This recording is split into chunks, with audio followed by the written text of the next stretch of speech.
it's really a quandary, Rabbi Nachman saying, that the tzaddik doesn't really need to rely on Hashem's free gifts. Why? Because he has his own merits. But on the other hand, because this light is such a high light, it's not fair for the Rishayim to get it, because they don't really deserve it, because they're Rishayim, right? So why should the Rishayim get a light that the tzaddik can't even get, right? So the tzaddik has his own merits, so he doesn't need from the Otzer Matnas Chinam, the treasury of unearned gifts, this free, amazing, supernal light that Hashem put into the world to keep the world in existence, even people that are far from Torah. The tzaddik doesn't need to get from that light because he's a tzaddik. He has his own merits. He has his own schusum. He has his own things that he earned. So he really doesn't need to get from the light. But the quandary is, on the other hand, why should the Rasha get from the light?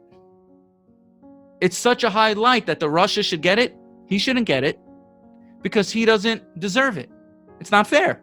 You hear the quandary?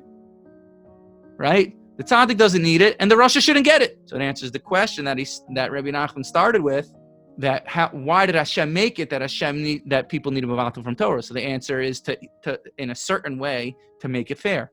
The reason why it levels the playing field now is because now Hashem really wants this light in the world, right? So now Hashem's able to give that light to the Rishayim through the tzaddik, through the extraordinary individual whose merits to get that light.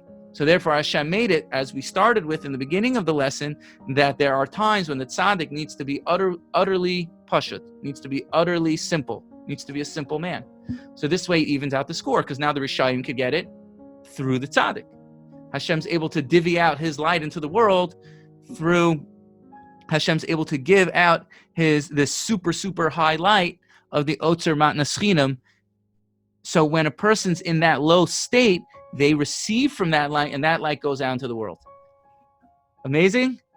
So deep. It's so profound, because I think what comes out of all this, and this is going to play later into the lesson that we're not going to get to tonight, further down the road, but what comes out in all this is that everyone has a tzaddik. Everyone's a tzaddik on their own level. So you might not be tzaddik emes, the true tzaddik, but everyone is, all the Jewish nation, Amcha Nikra Kulam Tzadikim, the entire Jewish nation is considered righteous. So it comes out that, this is incredible, right?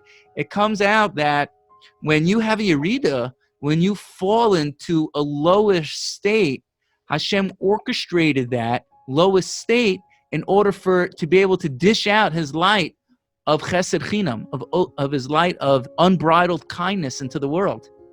That Hashem, when you have a yerida, it comes out, you're now bringing his light of the Otzer Matnas Chinam into the world that's sustaining everything, the entire world in existence, because you had a yerida, right? That Hashem orchestrated this with exact divine providence in order for him to use you as a channel to bring out his highest level of supernal will, his highest level of chesed chinam, of the treasury of unearned gifts, of the path to Eretz Yisrael, his original will that he created the world, that light now gets dished out into the world through you, precisely because you fell. Because Hashem, you now merit to receive that light because you fell. So that's what Rabbi Nachman said, right? Why is it that a person has to be mevatel from Torah? If Torah is your life, you should never have to be mevatel. So the answer is that Hashem wanted to reveal his amazing divine light into the world and sustain creations that are even very, very far from Torah. And the only way, Kavayachol, the only way for him to do that is to put you in a place of yerida. This way you're able to sustain other people through your falling, because now that manifests that light into the world.